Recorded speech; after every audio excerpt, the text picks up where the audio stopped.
21। केरल के कोल्लम जिले के छोटे से गांव कुलवातकल में कुछ असाधारण घटना घटती है। गांव के पास स्थित झाड़ियों से एक नवजात शिशु की रोने की आवाज आई। जब कुछ लोग उस झाड़ियों के पास पहुंचे तो उन्होंने देखा कि एक बिल्कुल नवजात शिशु वहां पर लावारिस पड़ा था। बच्चे की हालत काफी गंभीर थी, यानी कि वो बच्चा अभी हाल ही में पैदा हुआ था, जिसे कि पैदा करके वहां झाड़ियों में फेंक दिया गया था। लोग अब उसे उठा करके अस्पताल लेकर के जाते हैं क्योंकि उसकी हालत काफी नाजुक थी, पर अफसोस बच्चे की जान नहीं बचाई जा सकी। जी हाँ, हम बात कर रहे हैं उस फेसबुक डेथ प्रैंक की, जिसने एक नहीं दो नहीं बल्कि तीन जानें ले ली और एक घर तबाह करके रख दिया। प्रैंक की वजह से 2 लोगों ने आत्महत्या कर ली और एक नवजात की जान चली गई। तो फिर क्या था वो प्रैंक? आज हम वही डिस्कस करने वाले हैं। इस वीडियो को देखने के बाद आपको ये तो समझ में आ जाएगा कि आखिरकार एक प्रैंक करना भी कितना घातक साबित हो सकता है। तो हमले की जांच शुरू की, पूरे गांव भर में छानबीन की, लेकिन उस बच्चे की मां का पता नहीं लगाया जा सका। हालांकि यह तो स्पष्ट हो चुका था कि बच्चे की मां उसी गांव की हो सकती है, क्योंकि उस दौरान बाहर का ना तो कोई व्यक्ति या महिला आए थे जो कि ये कहा जा सके कि उन्होंने वहां पर उसे लावारिस छोड़ दिया हो। जिसके बाद पुलिस ने डीएनए जांच का सहारा लिया।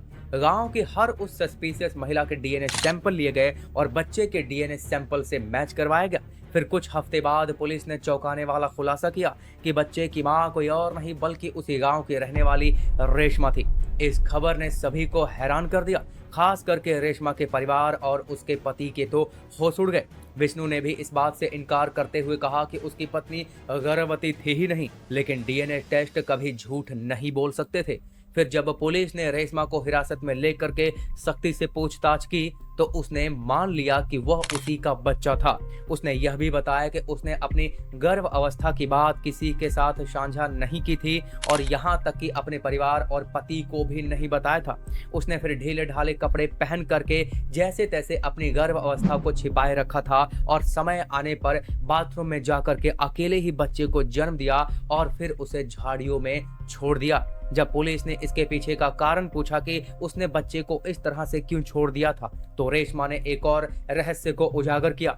उसने बताया कि वह फेसबुक पर एक आनंदू नाम के व्यक्ति से संपर्क में थी और उससे प्यार करती थी और दोनों के बीच में काफी गहरा रिश्ता बन चुका था। यह रिश्ता सिर्फ चैट के माध्यम से ही था और उन्होंने कभी एक दूसरे से मुलाकात तक नहीं की थी। जब उसने आनंदू को बताया कि वह गर्भवती है तो आनंदू ने कहा कि वह बच्चे की जिम्मेदारी नहीं ले सकता है। उसने रेशमा से कहा कि अगर वह उनके बीच आने वाली समस्या को ही हटा दे तो वो उसके साथ शादी करने को तैयार है। आनंदू के अंधे प्यार के चलते रेशमा ने अपने बच्चे को अकेले जन्म दिया, वो भी बाथरूम में, जिसके बाद झाड़ियों में अपने ही बच्चे को मरने के लिए छोड़ दिया। वह आनंदू के प्यार में इतनी खो चुकी थी कि उसे सही गलत का फैसला करना ही नहीं आया और उसने इस घटना को अंजाम दे दिया। अब पुलिस ने फिर आनंदू नाम के लड़के की जांच शुरू कर दी। उन्होंने बहुत सारे फेसबुक अकाउंट खंगाले, जिसके बाद सच्चाई सामने आने लगी और उस सच्चाई ने सभी को हिलाकर रख दिया, क्योंकि आनंदू नाम का कोई व्यक्ति तो था ही नहीं। यह अकाउंट रेशमा की जेठानी आर्या और ग्रीष्मा ने रेशमा के साथ सिर्फ मजाक करने के लिए ही वो फर्जी अकाउंट बनाया था। शुरुआत में यह सब सिर्फ एक मजाक था, लेकिन यह एक प्रैंक रेशमा की जिंदगी को तबाह करने वाला साबित हुआ और जब तक यह सच्चाई सबके सामने आई तो तब तक बहुत देर हो चुकी थी।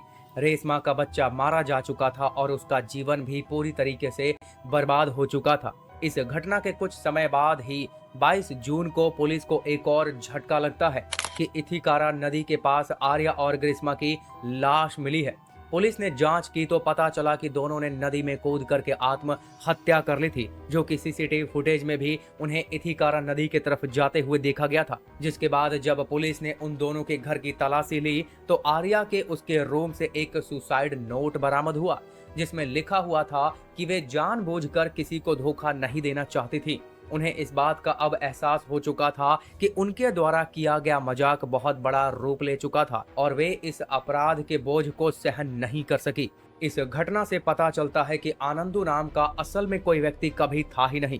वह सिर्फ एक फेसबुक प्रोफाइल थी जिसे आर्या और ग्रीष्मा ने मिल करके रेशमा के साथ मजाक करने के लिए बनाया था। लेकिन यह मजाक इतना बड़ा हो गया कि इसके परिणाम स्वरूप 3 जिंदगियों को वो अपने साथ लेकर के चला गया।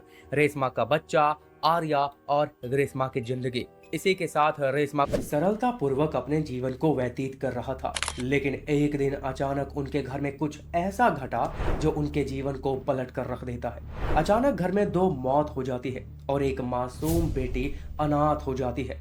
जी हाँ, हम बात कर रहे हैं डबल मर्डर केस मीना और राहुल की, जिसके पीछे की कहानी काफी उलझी हुई थी, जिसे आज हम सुलझाने की कोशिश करेंगे। तो फिर स्वागत है आप सभी का फिर से सीखो के एक और नए ऑफिशियल शो क्राइम डायरी में। 23 जून 2024 की दोपहर लगभग 2